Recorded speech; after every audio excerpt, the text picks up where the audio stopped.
नमस्कार.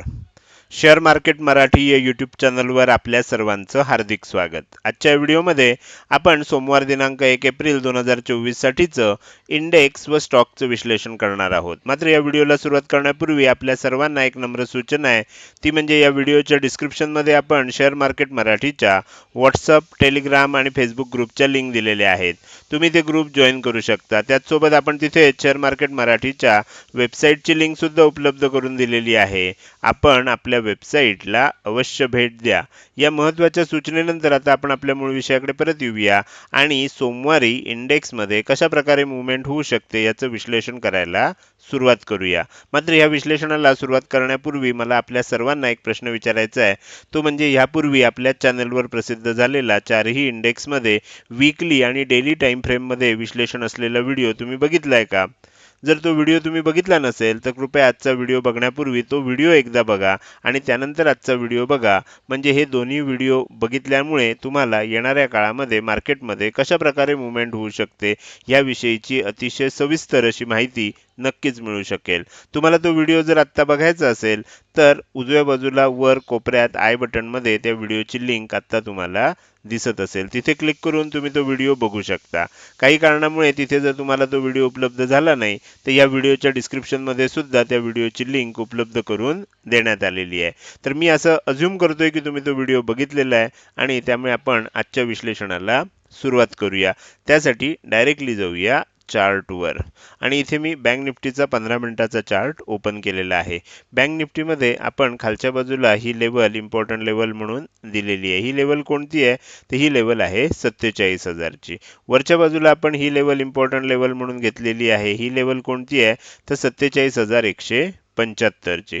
आता जर समजा बँक निफ्टीमध्ये ह्या रेंजमध्ये ओपनिंग झालं तर आपल्याला हे बघणं इंटरेस्टिंग असणार आहे की वरच्या दिशेनं ब्रेकआउट येतोय का खालच्या दिशेनं ब्रेकआउट येतोय.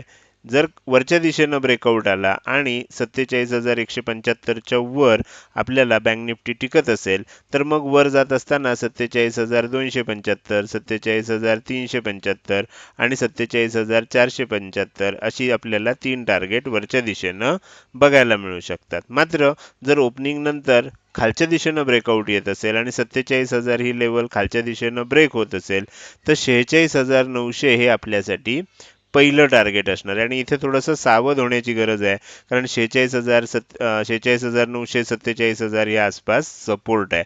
जर समजा इथे बाउन्स घेऊन पुन्हा जर खाली जात असेल आणि 46,900 ची लेवल जर ब्रेक होत असेल तर मात्र मग काय होऊ शकतं? सेलिंग कंटिन्यू होऊ शकतं आणि मग त्या केसमध्ये आपल्याला 46,800 46,700 अशी खालच्या दिशेनं टार्गेट बघायला मिळू शकतात.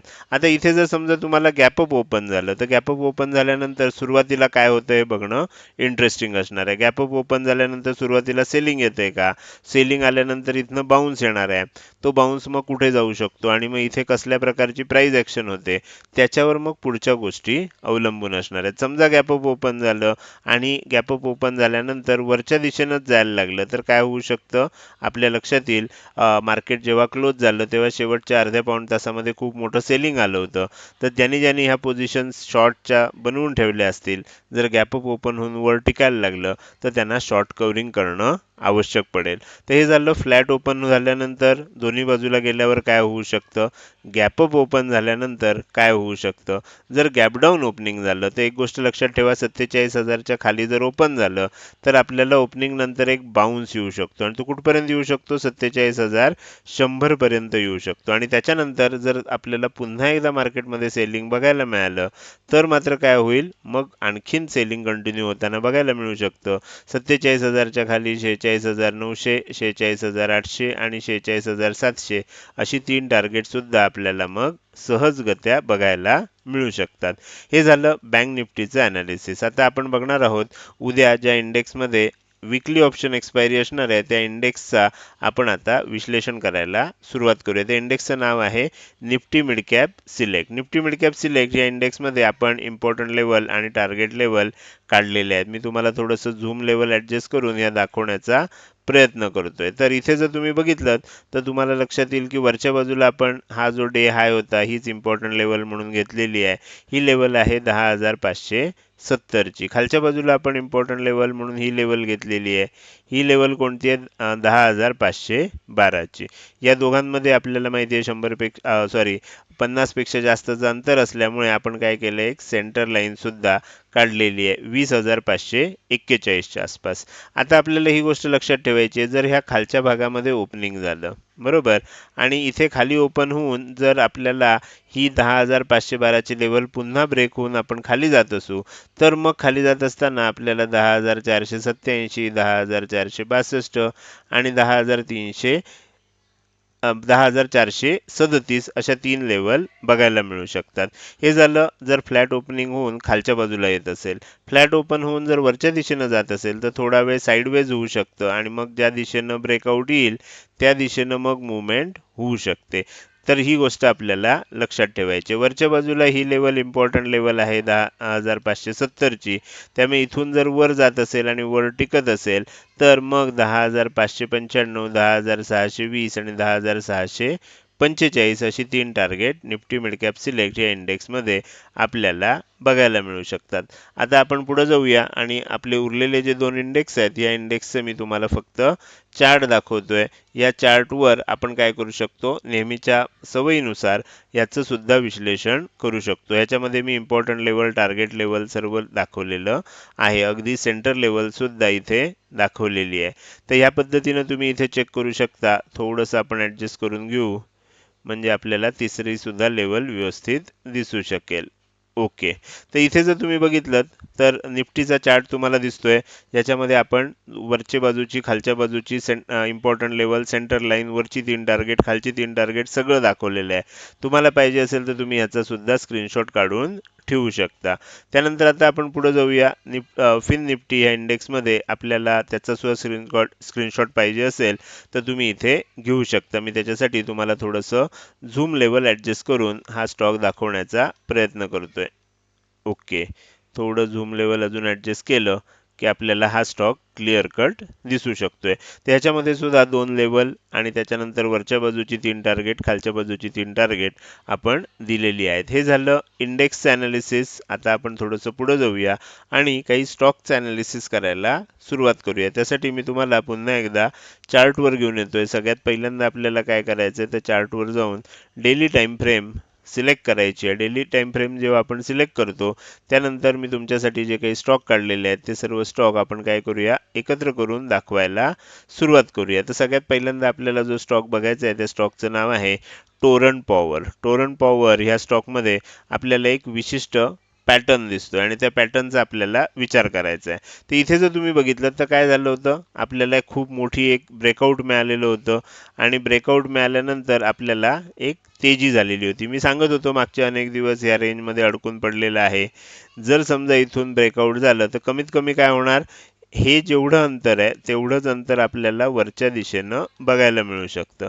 तर त्या पद्धतीनं तुम्ही एवढंच अंतर जे आहे ते तुम्ही वरच्या दिशेनं लावून चेक करू शकता. मी तुम्हाला पाहिजे असेल तर इथे मेजरमेंट टेप लावून दाखवतो की किती अंतर आहे.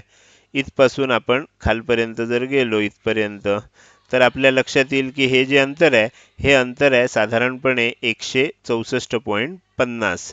म्हणजे एवढं अंतर आपण आता हेच मी काय करतो वर उचलून ठेवतो. 164.50 जे आहे ते मी समजा वर ड्रॉ करायचा प्रयत्न करतो. तर समजा आपल्याला लक्षात येईल इथपासून आपण वर ड्रॉ करायचं ठरवलं. ओके. तर काही हां, तर 164.50चा साधारणपणे आपण इथे बघूया. ओके. तर इथपर्यंत येतं. म्हणजे आपल्याला लक्षात येईल की 1374 पर्यंत येतं आणि आपण जर त्याच्याही वर जायचं बघितलं तर आपल्याला त्याच्यापेक्षा सुद्धा वर जाताना दिसतंय. म्हणजे इथे आपल्याला 1:1, 1:1.5 असं टार्गेट आलेलं आहे. त्यानंतर आता काय झालंय, त्यानंतर तुम्ही जर बघितलं तर इथे तुम्हाला लक्षात येईल की आधीची जी कॅन्डल होती ही शूटिंग स्टार कॅन्डल बनलेली आहे आणि त्याच्यानंतर ही जी रेड कॅन्डल बनली आहे ही सुद्धा आता निगेटिव्ह बनलेली आहे. जर टोरंट पॉवरमध्ये आता ही जी रेड कॅन्डल बनली आहे याचा लो जर खालच्या दिशेनं ब्रेक होत असेल तर टोरंट पॉवरमध्ये आपल्याला पुन्हा खाली येताना 1210 रुपयाच्या आसपास हा स्टॉक पुन्हा खाली आपल्याला आलेला बघायला मिळू शकतो. तर ही गोष्ट आपल्याला लक्षात ठेवायची आहे. त्यानंतर पुढचा स्टॉक आहे ज्या स्टॉकचं नाव आहे टाटा केमिकल्स. टाटा केमिकल्समध्ये सुद्धा आपल्याला एका विशिष्ट ठिकाणून रिव्हर्सल आलेलं दिसतंय. तुम्ही जर बघितलं तर तुम्हाला सुद्धा लक्षात येईल की एक खूप मोठी तेजी झाली होती, त्यानंतर एकदम गॅप डाऊन ओपनिंग झालं, सेलिंग आलं, थोडं रिकव्हरीचा प्रयत्न झाला, पुन्हा सेलिंग आलं. ह्या वेळेला चांगला रिकव्हरीचा प्रयत्न झाला. मात्र ह्या ज्या दोन लेवल आहेत, ज्या पूर्वी आपल्याला चांगल्या पद्धतीनं सपोर्ट म्हणून काम करत होत्या, आता त्या रेझिस्टन्स म्हणून काम करत आहेत. 1110 ते 1140च्या आसपास त्या लेवल आहेत आणि त्याच ठिकाणी तुम्ही जर बघितलं तर त्या ठिकाणी तुम्हाला काय दिसतंय, त्या ठिकाणीच आपल्याला आता इथे एक चांगली सेलिंगची कॅन्डल, इनसाइड कॅन्डल बनलेली दिसते. आता हा जो लो आहे, हा जर लो आपला ब्रेक झाला तर काय होऊ शकतं, ह्या स्टॉकमध्ये म्हणजे टाटा केमिकल्समध्ये येणाऱ्या काळात आपल्याला आणखीन सेलिंग बघायला मिळू शकतं. 1040 रुपयाच्या आसपास, अगदी 1000 रुपयाच्या आसपास हा स्टॉक मग खाली येताना सुद्धा बघायला मिळू शकतो. हा झाला दुसरा स्टॉक, ज्या स्टॉकचं नाव आहे टाटा केमिकल्स. तिसरा स्टॉक आहे, माझं फेवरेट आहे, त्या स्टॉकचं नाव आहे बिर्ला सॉफ्ट. बिर्ला सॉफ्टमध्ये काय झालंय बघा, मागचे अनेक दिवस आपल्याला बिर्ला सॉफ्टमध्ये सेलिंग होताना दिसतंय. त्यानंतर एक बाउन्स झाला होता आणि आपल्याला इथे आता शेवटची कॅन्डल जर बघितली तर ती एक एनगल्फिंग आणि ती सुद्धा बेरिश एनगल्फिंग कॅन्डल आपल्याला बनलेली दिसते. तर त्याच्यामुळे काय होऊ शकतं, जिथे बेरिश एनगल्फिंग कॅन्डल बनते त्याचा जर लो ब्रेक होणार असेल येणाऱ्या काळात तर तिथून सेलिंग कंटिन्यू होऊ शकतं आणि तशाच प्रकारचं चित्र आता आपल्याला दिसायला लागलंय. जर हे सेलिंग कंटिन्यू झालं तर पहिलं टार्गेट जे असणार आहे ते 720च्या आसपास असणार आहे आणि दुसरं टार्गेट जे असणार आहे ते 715च्या आसपास असणार आहे. तर हा स्टॉक झाला, ह्या स्टॉकचं नाव आहे बिर्ला सॉफ्ट. आता आपण पुढे जाऊया आणि आपला जो शेवटचा स्टॉक आहे मॅक्स फायनान्शियल सर्व्हिसेस लिमिटेड. तर ह्या मॅक्स फायनान्शियल सर्व्हिसेस लिमिटेड ह्या स्टॉकमध्ये सुद्धा आपल्याला मागच्या अनेक दिवसांपासून आपण इथे ब्रेकआउट होण्याची वाट बघत होतो. ओके, तर आणि फायनली मागच्या आठवड्यामध्ये तो ब्रेकआउट आपल्याला बघायला मिळाला. आता त्याच्यानंतर काय झालं, त्याच्यानंतर जर ही कॅन्डल बघितली रेड कॅन्डल तर तुमच्या लक्षात येईल की ब्रेकआउट आल्यानंतर पुन्हा एकदा आपल्याला त्या रेंजच्या आत आणून या कॅन्डलनं ठेवलेलं आहे. आता हे बघणं इंटरेस्टिंग असणार आहे की ही जी गुरुवारी कॅन्डल बनली याचा लो तुटतो का. ह्याचा लो जर तुटला तर आणखीन सेलिंग कंटिन्यू होऊ शकतं आणि मग हा जो काय आपल्याला ब्रेकआउट दिसत होता हा फॉल्स ब्रेकआउट होता असं आपण म्हणू शकतो. मात्र जर तसं झालं नाही आणि पुन्हा इथनं तेजी होऊन आपण वरच्या दिशेनं जायला लागलो तर काय होऊ शकतं, मग आपली नेहमीची जी थेरी आहे की ब्रेकआउट आला, एक हाय बनवला, लेवल टेस्ट करायला खाली आलं आणि पुन्हा वर चाललं, असं त्या आपल्या थेरीनुसार मग तो स्टॉक काम करायला लागेल. जर काही कारणामुळे तसं झालं नाही आणि इथूनच आपल्याला सेलिंग कंटिन्यू होताना दिसलं, हा जो लो आहे, हा जर लो ब्रेक झाला शेवटच्या कॅन्डलचा तर मात्र ह्या स्टॉकमध्ये आणखीन सेलिंग कंटिन्यू होताना बघायला मिळू शकतं. हा स्टॉक मग 980 रुपये, 960 रुपये ह्या लेवलपर्यंत खाली देखील येऊ शकतो. स्टॉकचं नाव आहे मॅक्स फायनान्शियल सर्व्हिसेस, MFSL. तर हे झालं इंडेक्स बरोबरच स्टॉकचं विश्लेषण. हे विश्लेषण तुम्हाला कसं वाटलं?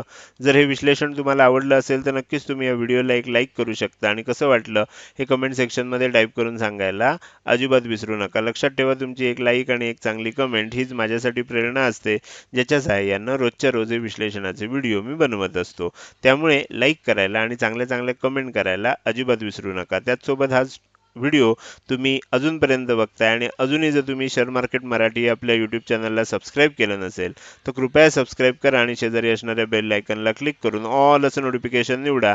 म्हणजे इथून पुढे रोजच्या रोज येणारे हे विश्लेषणाचे व्हिडिओ मी अपलोड केल्या केल्या तुम्हाला विनाविलंब बघता येतील. आजच्या व्हिडिओमध्ये मी इथेच आपली रजा घेतोय. धन्यवाद.